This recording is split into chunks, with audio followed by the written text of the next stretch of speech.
이 세상에 사는 날 동안에 지고한 공감 공동체는 교회 공동체입니다. 아멘.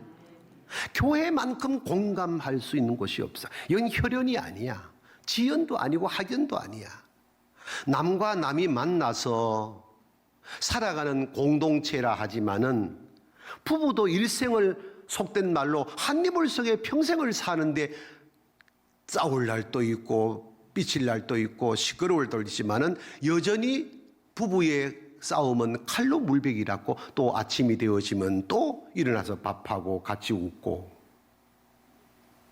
그런데 이 세상에 사는 날 동안에 진실로 공감할 수 있는 공동체를 거룩한 공동체라 한다면 저와 여러분은 그런 관계로 하나가 되는 것이 아니라 십자가에서 죽으신 예수 그리스도의 피로 형제가 되고 자매가 된 공동체라 이 말이죠.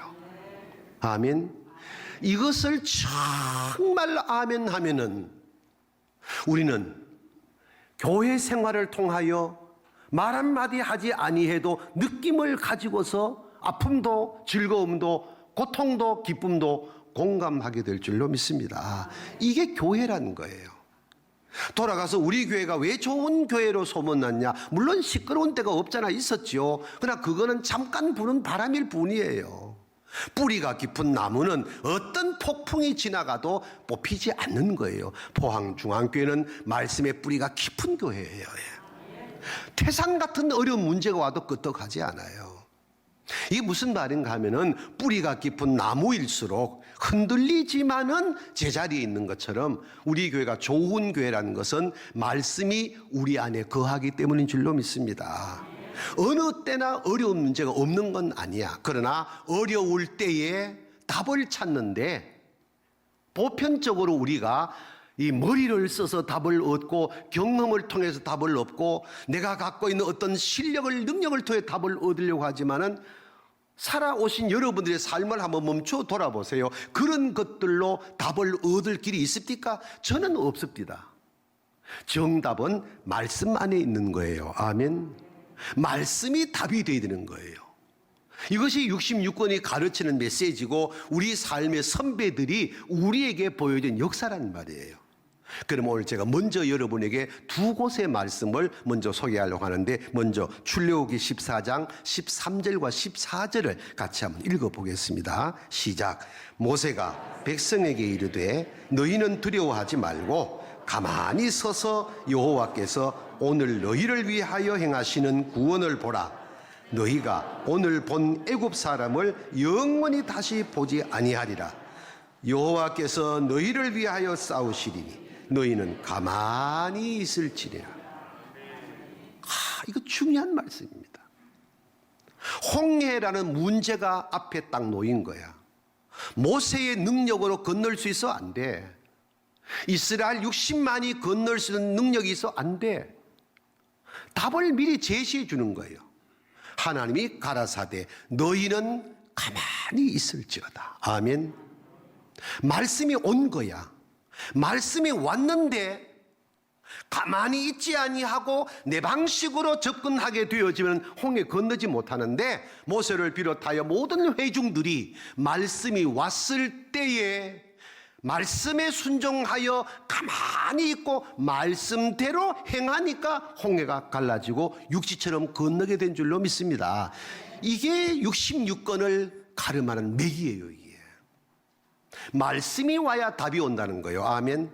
근데 말씀은 왔지만은 그 다음에 행동이 뭐냐? 두 번째 큰 기둥 같은 말씀이 있어요. 여호수아 3장 8절을 함께 또 읽어보겠습니다. 시작. 너는 언약궤를 맨 제사장들에게 명령하여 이르기를 너희가 요단 물가에 이르거든 요단에 들어서라 하라. 13절. 온 땅의 주 여호와의 궤를 맨 제사장들의 발바닥이 요단 물을 밟고 멈추면 요단 물 곧 위에서부터 흘러내리던 물이 끊어지고 한 곳에 쌓여 서리라. 15절 16절 요약한 내용. 시작. 궤를 맨 제사장들의 발이 물가에 잠기자 곧 위에서부터 흘러내리던 물이 그쳐서. 아멘. 8절과 13절은 말씀이 온 거예요. 그리고 15절, 16절 말씀 보면은 그 말씀에 순종이 이루어지는 거예요. 홍해를 가를 때는 너희는 가만히 있어라. 하나님이 하신다는 거예요. 여호수아를 통해 가지고 요단강을 가를 때는 법궤를 맨 제사장의 발이 물에 닿는 순간에 역사가 일어나는 거예요. 말씀이 오고 순종이 오고. 아멘. 이것이 66권 전체의 하나님의 섭리 안에 있는 축복의 길인 줄로 믿습니다. 성경에 마음 관리를 잘하는 사람과 마음 관리를 잘못하는 사람이 구약에 다 얘기할 수는 없고 딱 대표적인 사람이 둘이 나오는데 내일 저녁에 다시 말씀을 또 언급하겠지만은 사울과 다윗이에요. 사울 왕은 사무엘을 통하여 하나님의 말씀이 와요. 왕이 되고 2년까지는 순종해요. 그 걸음이 아름다워요. 그런데 자리매김이 되고 나니까 사무엘을 통한 하나님의 말씀을 받지 않는 거예요. 말씀은 왔는데 순종하지 않는 거예요. 이 사울의 여정은 그때부터 사무엘상 15장의 절정에 이르게 되어지는 여호와께서 사울을 왕으로 세우신 것을 후회하였다는 말씀으로 끝나버리는 거예요. 그런데 다윗은 사무엘을 통하여 말씀이 오는 거야. 다윗은 단 한 번도 말씀 앞에 불순종하는 법이 없어. 아멘 하며 순종하는 거야. 그러니까 그 다윗을 통하여 역사가 일어나는 거예요. 아멘. 그 다윗을 통하여 역사가 일어나는데 그 다윗별이 이스라엘의 기가 되어지고 다윗의 족보의 메시아 예수가 탄생되어지고 지금도 이 강단에서 다윗의 이야기를 여러분 앞에 거울처럼 세우면서 복을 받으려면 이렇게 돼야 된다고 선포하게 된다는 말이에요. 아멘. 이게 주제가 뭐냐? 마음 관리라는 거야. 사무엘상 22장에 아주 주목할 사건이 하나 나오는데 사울이 다윗을 죽이려고 하잖아요. 다윗이 누구예요? 사울의 사위야. 그 사울이 다윗을 왜 그리 죽이려고 해? 백성들이 골리앗 전쟁 이겨 난 다음에 사울이 죽인 자는 천천히요, 다윗이 죽인 자는 만만히요 하고 다윗을 높이는 거야.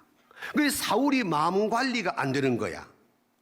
사위가 높여지면 할렐루야 이래야 되는데. 아멘 좀 하소. 아니 사위가 칭송받으니까 열받은 거야.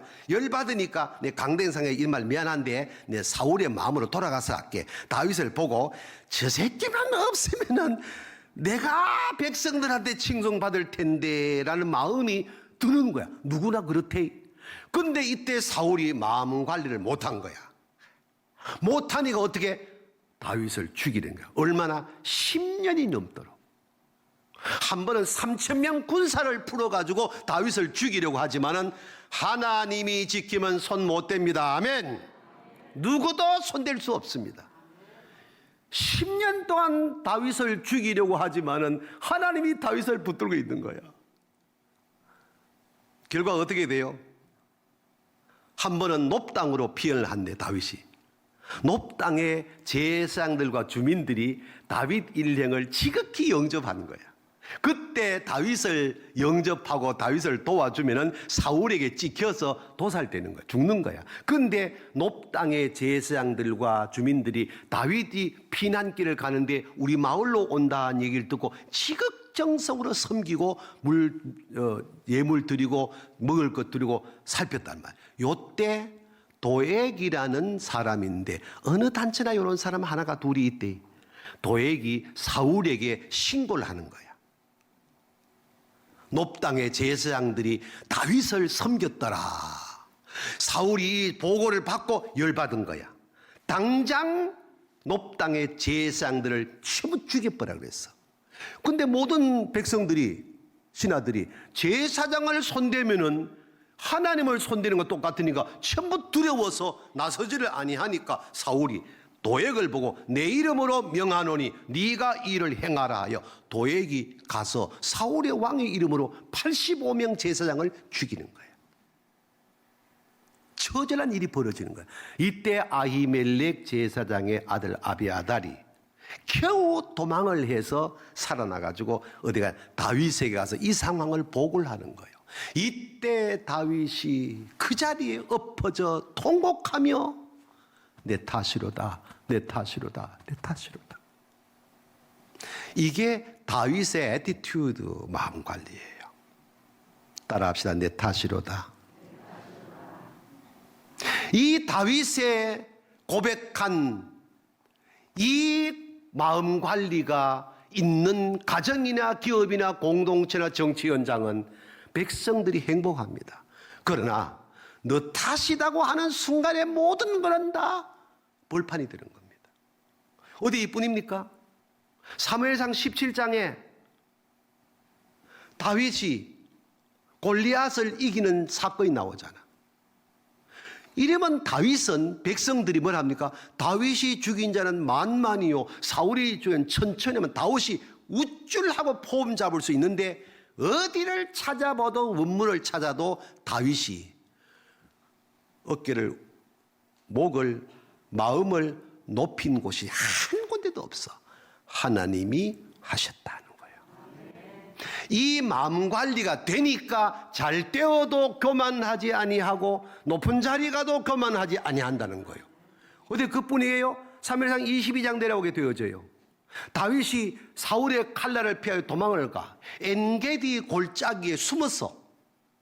맨날 피해 다니니까 숨어있는 동굴 안쪽에 숨어있는데 사울이 거기에 다윗이 숨어있는 줄도 모르고 볼일 보러 들어왔어. 신하들이 사울을 죽일 절호의 기회입니다. 이거는 하나님의 뜻입니다. 신하들이 다윗한테 이거는 하나님이 주신 기회입니다. 사울을 죽입시다 하니까 그때 다윗이 한 말이 뭡니까? 여호와의 기름 부은 종을 내가 어찌 손을 대랴. 이거 중요한 얘기입니다.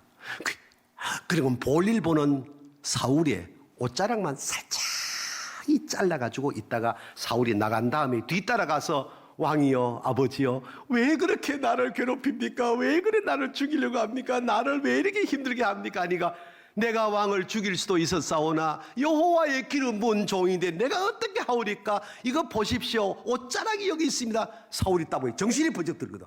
아들아 내가 잘못했다. 그러나 마음 관리가 영적으로 관리 안 되고 악한 영이 지배하면은 회개도 가짜 회개가 되는 거야. 이때 다윗의 마음자리, 애티튜드, 마음 관리가 잘 되기 때문에 하나님이 다윗을 복으로 인도한 줄로 믿습니다.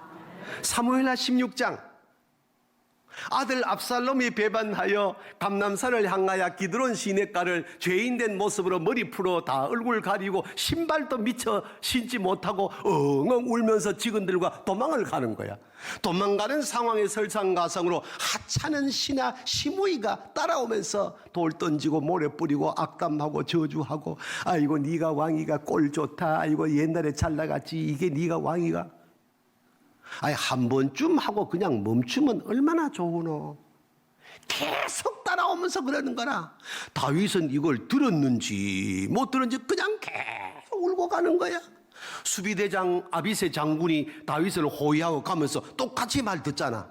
악담을 듣다가 못 참아서 아비새가 장군이 그러잖아. 왕이여 저 죽은 개 같은 시므이가 왕을 저렇게 모독하고 욕하는데 귀에 안 들립니까? 제가 건너가서 단칼에 목을 치고 오겠습니다. 그때 다윗의 애티튜드 가만두어라. 자식이 애비를 배반하는 판에 저가 나를 욕하는 게 저주하는 게 뭐 그리 이상하냐?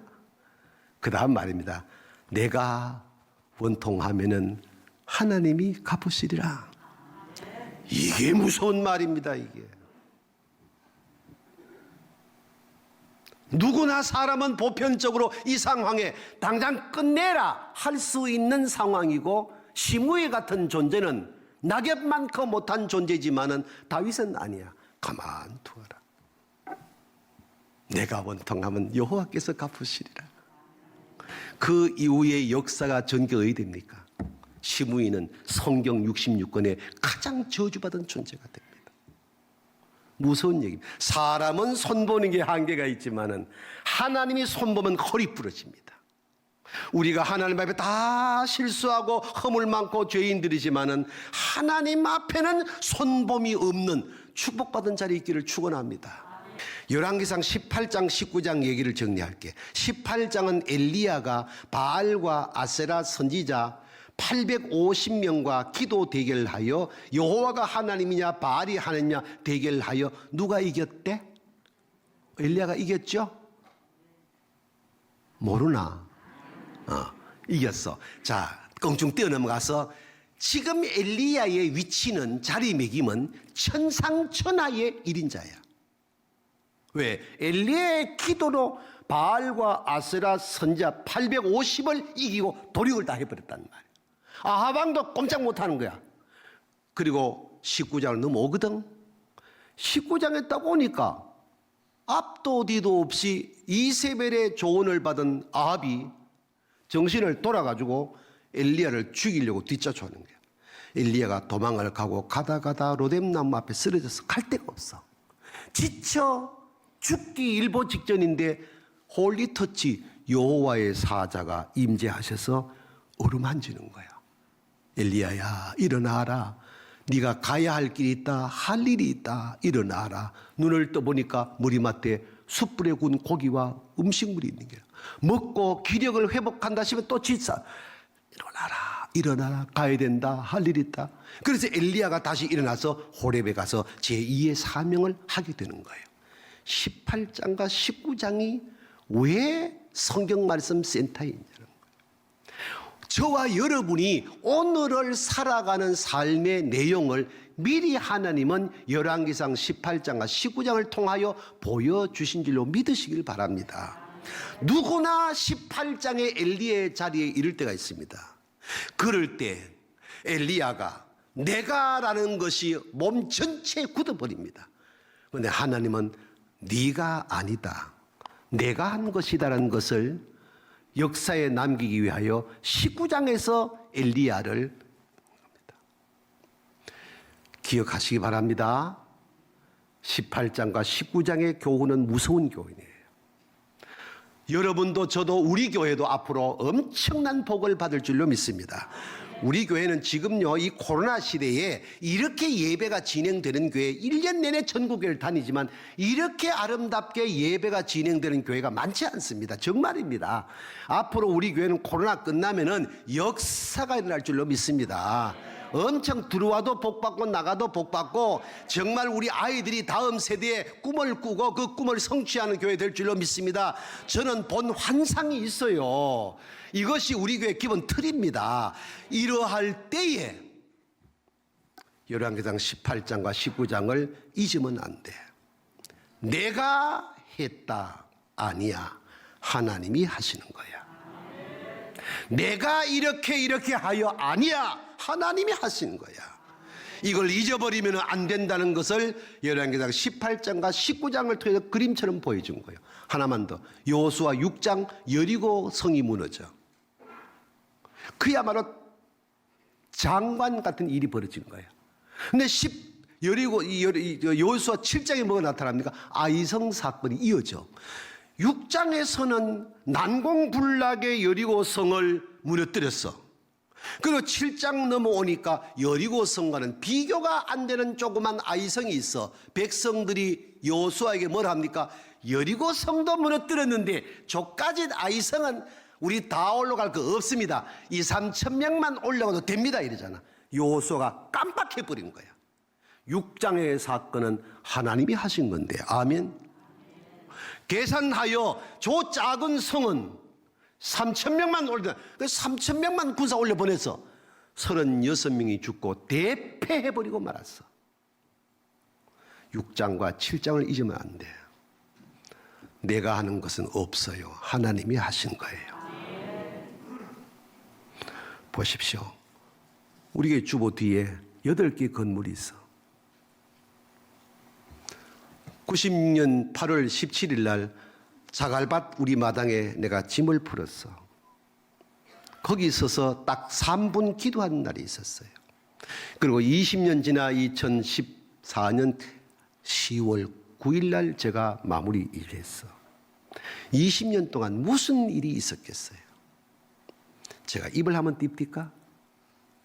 역사는 거짓말 안 해요. 이 건물이 그냥 하늘에 뚝 떨어진 거 아니야. 오늘의 세계 중앙에 서기까지 당회를 통하여 정책이 입안되어 발표를 딱 하면은 말씀이 온 거야. 예 하고 순종하는 교인이 있는가 하면은 꼭 토를 다는 교인이 있었어. 돌아보면은 역사는 말씀이 왔을 때 순종하는 사람을 통하여 역사가 일어났다는 거예요. 아멘. 중요한 얘기하는 겁니다. 오늘에 이르면서 내 신앙 고백입니다. 서임중 목사가 목회를 잘해서 오늘 중앙교회에서다 내가 한 말이 있으면 증언하십시오. 저는 365일 당회를 앞세웠습니다. 당회의 정책에 여러분들이 순응하여 오늘 우리 교회가 자갈밭 마당에서 세계 중앙에 서게 됐습니다. 바람은 있었습니다. 그 자리에 있습니다. 풍랑도 있었습니다. 그 자리에 있습니다. 왜? 말씀이 왔고 말씀에 순종하는 여러분의 신앙의 기본 틀이 오늘의 중앙 가족이 되는 줄로 믿습니다. 잘 때어도 교만할 일이 없고 어려워도 지칠 일이 없는 이유는 말씀이 오고 순종하면은 역사는 하나님이 일으키신다. 이유 오늘 24절을 읽으면서 넘어가겠습니다. 시작.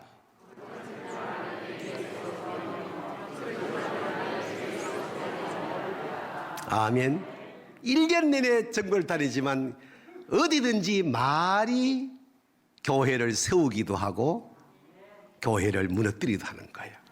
우리 교회의 강점은 입을 잘 관리해야 돼. 입 관리가 어디서 나와? 마음에서 오는 거예요. 입을 잘 관리해서 비뚤어진 말 하지 않기를 축복합니다. 25절 시작.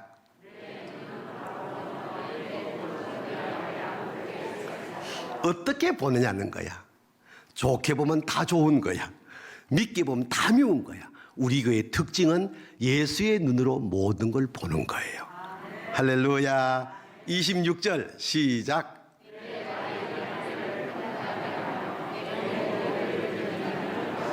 시편 1편 1절 복 있는 사람은 악인의 꾀를 따라가지 아니하며 죄인의 길에 서지 아니하고 오만한 자리에 앉지 않는다. 가는 발이 축복의 발걸음이냐 저주의 발걸음이냐 흥한 발걸음이냐 몰락의 발걸음이냐 누구도 아니라 내가 그렇다는 거야.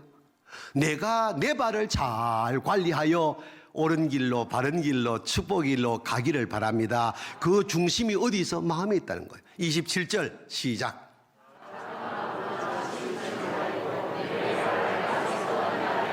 어떤 바람이 불어도 어떤 어려운 문제가 와도 좌로나 우로나 치우치지 아니하는 중심이 어디 있냐? 결론 23절 시작.